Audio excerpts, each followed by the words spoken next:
हमारे चैनल को सब्सक्राइब करें और बेल आइकन जरूर प्रेस करें। हेलो दोस्तों, welcome to UPSC 360 degree power prep. तो देखो, हम जो कर रहे हैं ना पॉलिटिकल साइंस, तो पॉलिटी के अंदर हम वो टॉपिक कर रहे हैं जो प्रीलिम्स के लिए बहुत इंपॉर्टेंट होते हैं वो, और उसके अलावा जो स्टेट पीसीएस होती है उसके लिए भी जो इंपॉर्टेंट टॉपिक्स होते हैं, और प्रीलिम्स में किस टाइप से क्वेश्चन कहाँ से पूछा जाता है और किस वे में पूछा जाता है। हमारी अप्रोच ये रहेगी कि भाई देखो, पावर ये मान लो जो क्वेश्चन बनता कैसे है, ठीक है, एग्जामिनर की क्या अप्रोच रहती है, सोचता क्या है वो, ठीक है, वो किस टाइप से क्वेश्चन फ्रेम करता है। हम सीधी सब चीज़ें नहीं पढ़ेंगे कि अगर कोई टॉपिक पढ़ रहे हैं ना तो उसमें से वो चीज़ें पढ़ेंगे कि उसमें से क्वेश्चन कैसे बनेगा, ताकि वो ये रहेगी कि आप जब इस वीडियो को देखो, ठीक है, तो आपको जब ये आइडिया भी लगे साथ साथ कि अगर हाँ हमें ये टॉपिक उठाना है और इसमें से ऐसे पढ़ना है और इस टॉपिक को इन चीज़ों को सिर्फ पढ़ना है, बाकी सब कुछ नहीं पढ़ना है, ठीक है। तो ये हमारी अप्रोच रहेगी। तो देखो, 2025 प्रीलिम्स के लिए मोस्ट इंपॉर्टेंट मैं सीरीज चला रहा हूँ, इकोनॉमी, पॉलिटी, जितने भी जीएस धीरे धीरे पूरा कंप्लीट करवाऊंगा और पीवाईक्यू भी करवाऊंगा। तो देखो, शेयर कीजिए, सब्सक्राइब कीजिए, ठीक है, ताकि सब जुड़े और अपन हमारे साथ जुड़े रहेगा। उसको कभी ये ना हो कि वो जीएस में वगैरह कोई फेल हो जाए, वो एटलीस्ट प्रीलिम्स पास कर पाए बंदा। मैं मेंटरशिप करवा रहा हूँ ऑफलाइन बच्चों को, उसके अलावा भी मैं आपके लिए टाइम निकाल रहा हूँ। तो आप कीजिए कि भाई थोड़ा कोऑपरेट कीजिए, ताकि शेयर कीजिए, ताकि और भी बच्चे जुड़े हमसे, ठीक है। Thank you. तो चलो बढ़ते आगे। तो अब जो हमारा आज का जो टॉपिक है वो है कॉन्स्टिट्यूट असेंबली। इसमें हमारा जो मेन टॉपिक क्या है पता है? हमारा मेन टॉपिक है जो क्वेश्चन अक्सर जो पूछे जाते हैं वो है कमिटीज से लेकर। कहाँ से पूछे जाते हैं? कमिटीज से, ठीक है, वो पूछे जाते हैं कमिटीज से। तो हम आज इसी में डिस्कस करेंगे कि कमिटी से क्वेश्चन कैसे पढ़ते हैं और कौन कौन सी कमिटी जो है वो सबसे ज़्यादा इंपॉर्टेंट है, ठीक है। उन इम्पोर्टेंट जो कमिटीज़ है उनको करेंगे और थोड़ा देखेंगे कि आपको कैसे लिंक करने, कमेटी कैसे लिंक करनी है, तो वो आपको याद रहेगा, ठीक है। तो एक बार ये आप पढ़ लेना। तो Indian constitute assembly form a number of committees to handle various aspect of the constitution making process. The Constituent Assembly of India selected 22 committees to deal with the various constitution। ये कोई क्वेश्चन का यहाँ से कोई question नहीं बनना है, ठीक है, बस याद रखने के। 22 कमिटीज़ बनी थी, कुछ मेजर कमिटीज़ थी, कुछ माइनर कमिटीज़ थी, ठीक है। तो ये हमारा कोई ज़रूरी नहीं है, इतना नहीं।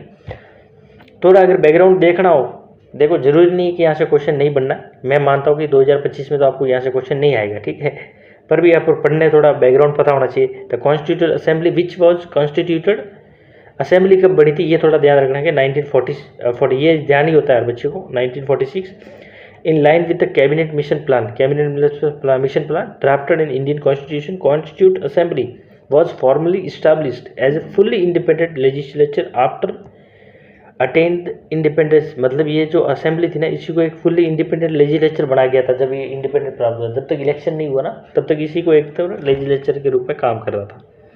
दूसरा, constitute assembly formed many committees to, ये मतलब वही 22 committee, 22 committees to resolve the matter of the constitution frame. दूसरा है provisional commissioner committee, financial relation committee, तो यूनियन पावर कमेटीज होगी। फंडामेंटल और माइनॉरिटी जो राइट जो थे उनके रिलेटेड जो कमेटी होगी, एडवाइजरी कमेटी होगी, ट्राइबल्स रिलेटेड कमेटी होगी। तो ऐसे ही करके बहुत सारी कमेटी बनी थी। एक जो बेस्ट मतलब वो सबसे मोस्ट जो कमेटी थी वो थी ड्राफ्टिंग कमेटी, जो थी कॉन्स्टिट्यूट को ड्राफ्ट किया था, कॉन्स्टिट्यूशन को, कि भाई पूरा ड्राफ्ट करके जितने भी सजेशन मिले उनको पूरा ड्राफ्ट किया था, ठीक है। तो वो भीमराव अम्बेडकर जी के अध्यक्षता में बनी थी। तो ये मोस्ट थोड़ी कमेटी जाने जाते हैं क्योंकि इसी ने कॉन्स्टिट्यूट ड्राफ्ट किया था। देखो, कॉन्स्टिट्यूशन को ड्राफ्ट करना और कॉन्स्टिट्यूशन में ये वो अलग चीज़ है। ड्राफ्टिंग कमेटी का मतलब था कि वो कॉन्स्टिट्यूशन को सब जगह एक चीज़, जितने रिसोर्सेज मिलते हैं उनको लाके एक फ्रेमवर्क देना था, ठीक है, और सजेशन भी देना था। अलग अलग अंदर मेंबर थे। बाकी जितनी भी अदर भी कमेटियाँ थी ना, सब फंडामेंटल राइट वगैरह, उन्होंने अपने अपने सब व्यू दिए। उन सब व्यू को डिस्कस करके फाइनलाइज करके ड्राफ्टिंग कमेटी के पास भेजा, फिर उन्होंने भी फाइनलाइज करके उनको एक स्ट्रक्चर दे दिया कॉन्स्टिट्यूशन।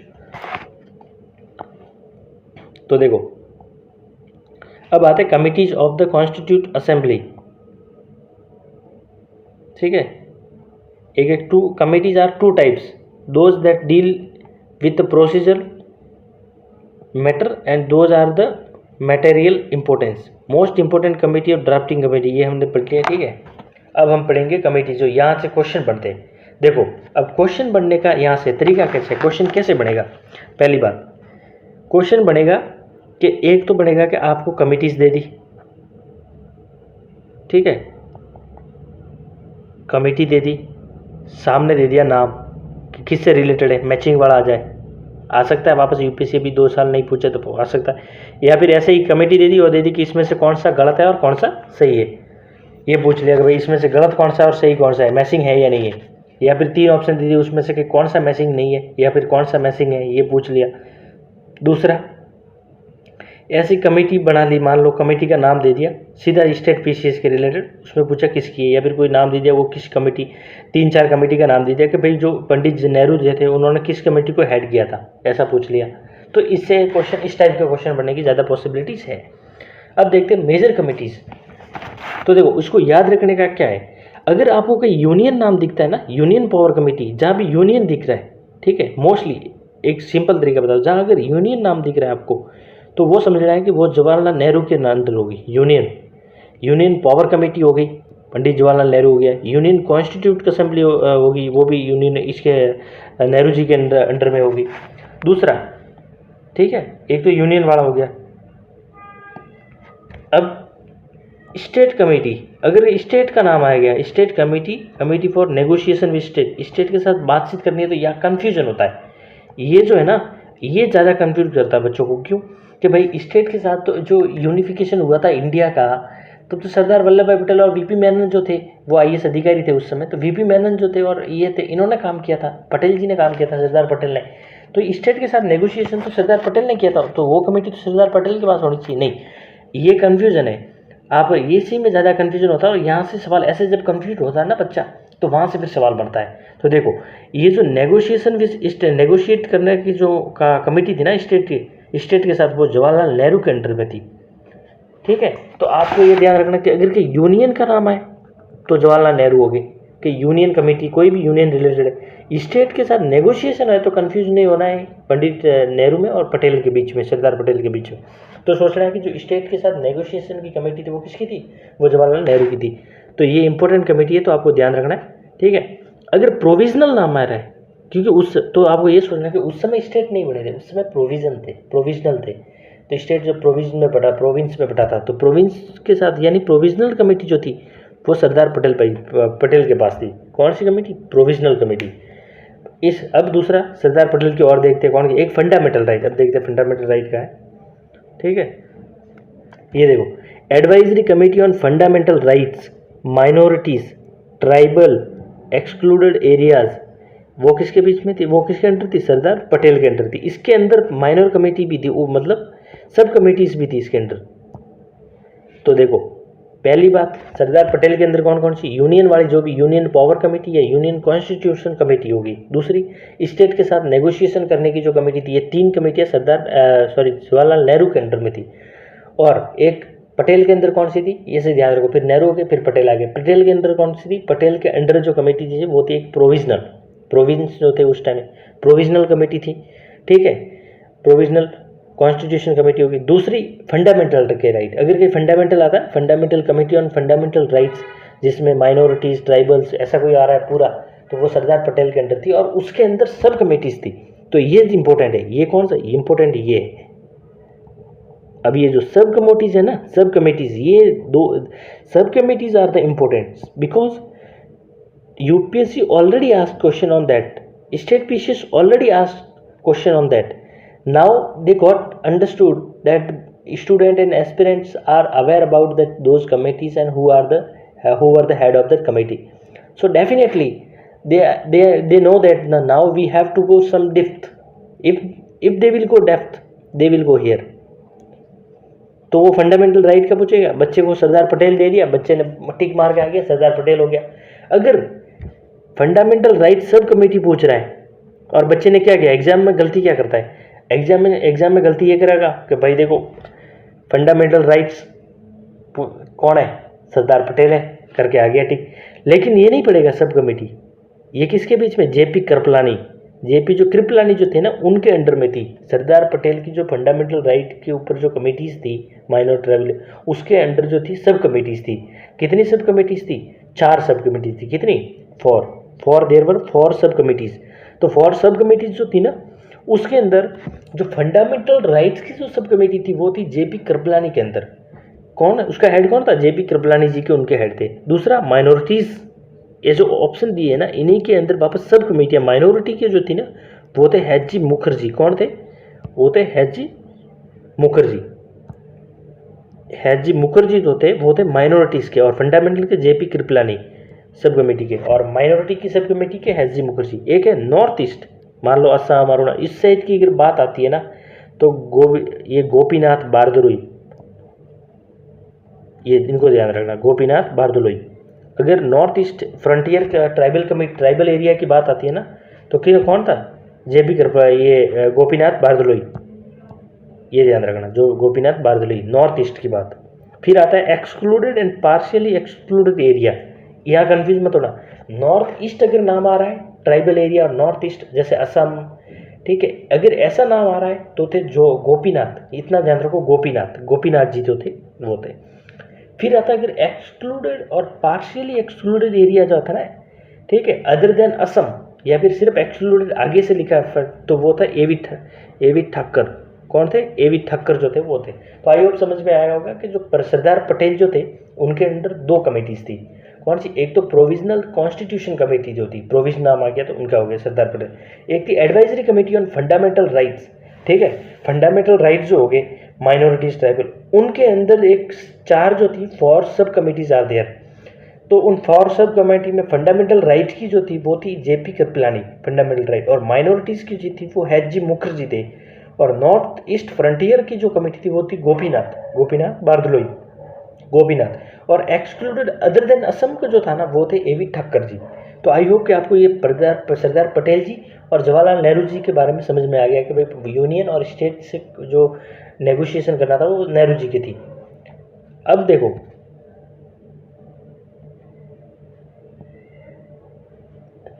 अब ये एक ध्यान रखने की बात है कि रूल ऑफ प्रोसीजर कमेटी, मतलब कोई भी रूल बनाना था ना, अगर रूल जैसे मान लो असेंबली के लिए रूल बनाना है, क्योंकि असेंबली के हेड कौन थे? असेंबली के मान लो कॉन्स्टिट्यूट असेंबली के मान लो ये हेड हो गए राजेंद्र प्रसाद जी, तो उनके लिए जो रूल बनाने हो गए वो रूल कौन बनाते था? वो कमेटी जो थी कौन के किसके अंदर थी? वो थी राजेंद्र प्रसाद जी के अंदर। अब देखो वो उसको वापस चलाना है स्टीयरिंग कमेटी, तो ये स्टीयरिंग कमेटी और रूल कमेटी दोनों राजेंद्र प्रसाद जी के अंडर में थी। कौन कौन सी कमेटी? स्टीयरिंग कमेटी और रूल्स ऑफ प्रोसीजर कमेटी जो थी, procedure committee, rules of procedure committee और steering committee, rules of procedure committee और स्टीयरिंग कमेटी, ये किसके अंडर थी? ये थी राजेंद्र प्रसाद जी के अंडर। कौन सी कमेटी थी राजेंद्र प्रसाद जी के under? Rules of procedure committee, दूसरी स्टीयरिंग कमेटी। देखो ये दोनों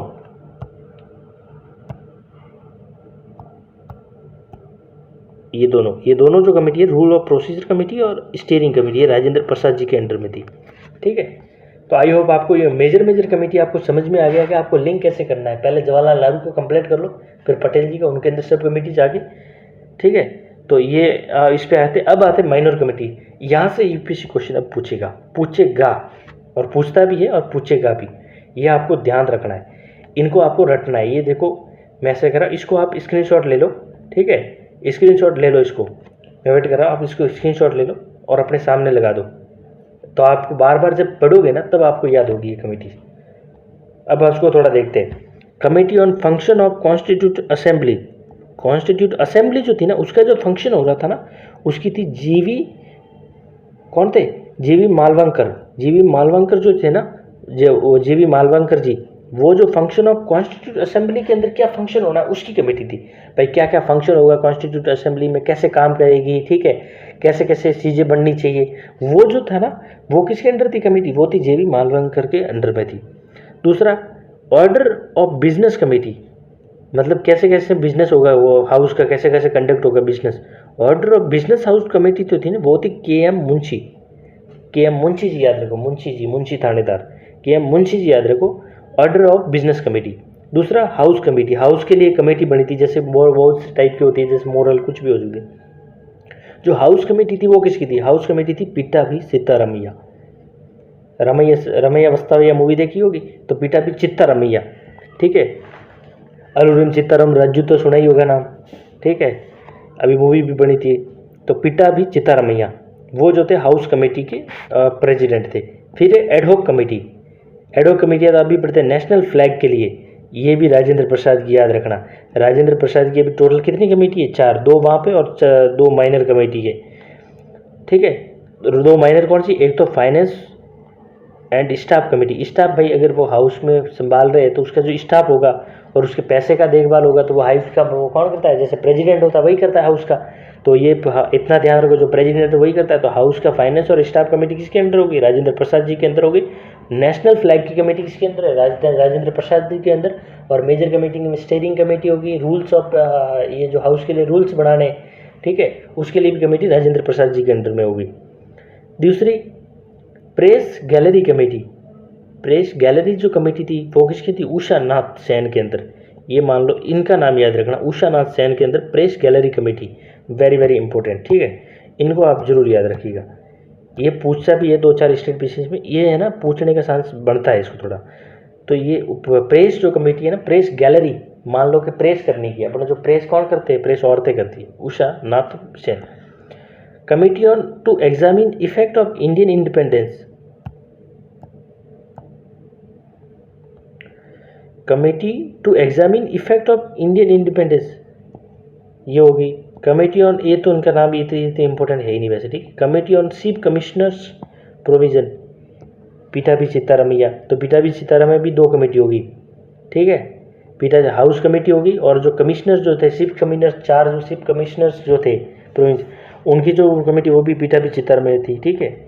दूसरा commission on linguistic, linguistic S के दार, ठीक है। Expert committee on financial provision, expert की कमेटी बनी थी फाइनेंशियल प्रोविजन के लिए, वो किसकी थी? वो थी नलिनी, ये इसको याद रखना थोड़ा, नलिनी रंजन सरकार।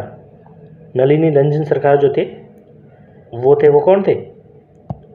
उनका याद रखना, ये इंपॉर्टेंट कमेटी है, ठीक है। Expert committee on financial provision, Nalini Ranjan सरकार। फिर ad hoc committee on supreme court, ad hoc committee of supreme court, ये थोड़ा याद रखना, वरदाचारी, एस वरदाचारी जो थी ना, वो एडहॉक कमेटी बनी थी सुप्रीम कोर्ट के लिए। तो सुप्रीम कोर्ट के लिए जो कमेटी थी ना, वो कौन थे? वो थे वरदाचारी। वरदाचारी जो थे वो एडहॉक कमेटी सुप्रीम कोर्ट के लिए। दूसरा कमेटी ऑन सिटीजनशिप के लिए, ये भी वरदाचारी जी थे। वरदाचारी जी भी इंपॉर्टेंट रखा, तो रखा एडहॉक कमेटी जो सुप्रीम कोर्ट के लिए और सिटीजनशिप के लिए थे, ये थे वरदाचारी। अब हमारा आगे बढ़ते ड्राफ्टिंग कमेटी जो इंपॉर्टेंट है, ठीक है।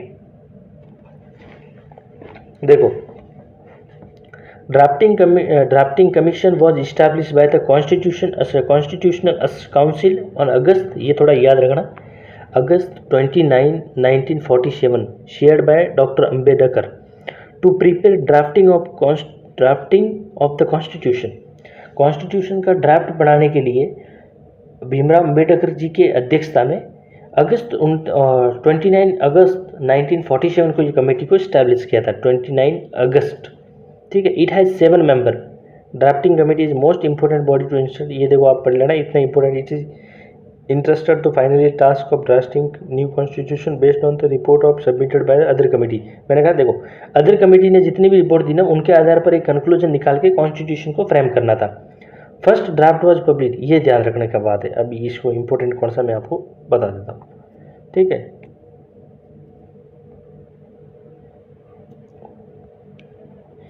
ये जो है ना, first draft published Feb 1948। Citizen of India had 8 months to discuss draft and purpose amendment. मतलब पहला जो ड्राफ्ट जो था ना, कॉन्स्टिट्यूशन ड्राफ्टिंग कमेटी ने जो पहला ड्राफ्ट प्रेजेंट किया था असेंबली के अंदर, ठीक है, कॉन्स्टिट्यूट असेंबली के अंदर, उसको 8 महीने लग गए, उसको डिस्कस चला, वो 8 महीने तक उसके ऊपर डिस्कशन चला, फेब में जब प्रेजेंट किया था, ठीक है। दूसरा है, in response to the comments and suggestion from the public and committee prepared second draft. उनका रिस्पॉन्स के बाद दूसरा ड्राफ्ट बना, विच वॉज अक्टूबर इन, वो अक्टूबर में, फिर वो उसी ईयर अक्टूबर में 1948 अक्टूबर में दूसरा ड्राफ्ट आया। तो फेब के अंदर पहला ड्राफ्ट आया था 1948, सेकेंड में अक्टूबर में आया था 1948 में सेकेंड ड्राफ्ट आया था। Committee reviewed and revised report several times until satisfactory draft was received. ये तो हमने देखिए पहला ड्राफ्ट फेब में आया था 1948 और सेकंड जो है था उसमें 8 महीने चला था, फिर अक्टूबर में आया था। ये जो फैक्ट जो है ना आपको देखो ओरिजिनल कॉपी ऑफ कॉन्स्टिट्यूशन, ये थोड़ा ये ध्यान रखने की, अब जैसे प्रीलिम्स में गई गई अभी यार इनका कॉन्सेप्ट चल पड़ा है, तो original copy of constitution written in Hindi and English, ये ध्यान रखना। हम सोचते हैं कि यार या तो हिंदी में इंग्लिश में ही लिखा होगा, नहीं, ओरिजिनली लिखा था, हिंदी में भी अलग से लिखा गया था, इंग्लिश में भी अलग से लिखा गया था, मतलब हिंदी में भी लिखा गया था, इंग्लिश में भी लिखा गया था। Special helium filed cases in the library of the parliament of India, अभी वो कहाँ रखा है वो बताया, तो लेकिन हिंदी में इंग्लिश में दोनों में लिखा गया था। Original copy was handwritten by, original copy देखो किसने लिखी थी, प्रेम बिहारी रायजादा। प्रेम बिहारी रायजादा तो थे ना, कौन सी इटालिक स्टाइल में लिखा था, ब्यूटीफुल कैलीग्राफी आर्टिस्ट। ये कहाँ से थे, जो प्रेम बिहारी जो रायजादा थे ना, वो थे शांति निकेतन से। शांति निकेतन जो रविंद्रनाथ ये टैगोर जी जो थे, टैगोर की जो बनी थी, ये अभी भी है यूनिवर्सिटी, उनको भी ये पुरस्कार मिला शायद, सॉरी यूनेस्को की वर्ल्ड हेरिटेज साइट में इनको इंक्लूड किया है। तो प्रेम बिहारी जो रायजादा थे ना, उन्होंने लिखा था ये इटैलिक स्टाइल में लिखा था, ठीक है, ओरिजिनल कॉपी। ओवर 2000 अमेंडमेंट, कितने अमेंडमेंट हुए थे उस जब बन रहा था ना कॉन्स्टिट्यूशन, उससे मतलब 2000 से भी ज़्यादा अमेंडमेंट हुए थे। Originally draft before was finalized and debate discussion, और फाइनलाइज होने से पहले 2000 बार अमेंडमेंट हो चुका था। The Indian constitution is called the bag of the borrowing of make to inspiration, ये ठीक है आप पढ़ लेना। As December 2080 they have only been, अभी तक 18 तक ये वो थोड़ा मैंने अपडेट किया नहीं, तो ये अब देखो ये ध्यान रखना। अब वापस यहाँ से क्वेश्चन बनने की पॉसिबिलिटी है, अब पढ़ता ही है, बनना क्या बनना है। 7 मेंबर थे, इनका तो याद रखते हैं, ये सबको पता है, तो इनका पूछते भी नहीं है, ठीक है। गोपाल स्वामी अयंगर एक तो थे, गोपाल अयंगर जी, गोपाल स्वामी। एक गोपीनाथ जो थे, गोपीनाथ वो कहाँ से थे, वो नॉर्थ ईस्ट कमेटी जो थी उससे थे, उसके प्रेसिडेंट थे। तो एक गोपाल स्वामी अयंगर हो गए, वो किसके, ड्राफ्टिंग कमेटी के।